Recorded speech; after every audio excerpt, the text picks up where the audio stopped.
தமிழ்நாட்டோட களத்துல நான் என்ன நடக்கணும்னு சொல்லிட்டு பயந்தனோ அது நடந்துருச்சு. அதாவது இப்ப ரூலிங் பார்ட்டி அவங்களால எவ்வளோ அலையன்ஸ் உள்ள தூக்கி போட முடியுமோ உள்ள தூக்கி போட்டு ஒரு ஸ்ட்ராங் ஃபவுண்டேஷனா அதாவது ஊனிட்டாங்க. ஒண்ணுமே பண்ண முடியாது. நம்ம ஹிஸ்டரி இது வரைக்கும் நம்ம ஜெயிச்ச எல்லா இதுவுமே எடுத்து பார்த்தீங்கன்னா, யாருக்கு நல்ல அலையன்ஸ் ஒரு கவுண்ட்ல நல்ல நம்பர்ல ஒரு அலையன்ஸ் இருக்கோ அவங்க மட்டும்தான் ஜெயிச்சிருக்காங்க. அப்போசிஷன் பார்ட்டிக்கும் அலையன்ஸ் கம்மியாக தான் இருக்கு. இப்போ ரூலிங் பார்ட்டிக்கு இருக்கிற அளவுக்கு இல்லை. புதுசாக ஒருத்தர் வந்தாப்புல அவர் அலையன்ஸ் வைக்கிறேன்னு சொல்லிட்டு அவருக்கு தான் அலையன்ஸ் வச்சுக்கிட்டாரு. என்ன சொல்றதுனே தெரியல. ஆனா ஒண்ணு ஆக மொத்தத்துல ஒண்ணு நம்மள டீல்ல விட்டாங்க.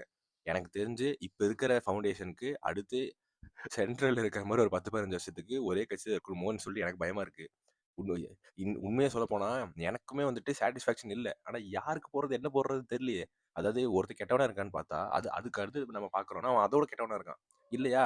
இப்போ அவன் அந்த தப்பு பண்றான். நான் ஏன் இந்த தப்பு பண்ண அப்படி கேட்குறீங்கன்னு சொல்லிட்டு, அவன் தப்பு பண்றான், நானும் தப்பு பண்றேன்னு சொல்றவனா தான் இருக்கான். அவன் அந்த தப்பு பண்றான், நான் பண்ண மாட்டேன், இல்ல நான் பண்ணல அப்படி சொல்றவனே கிடையாது.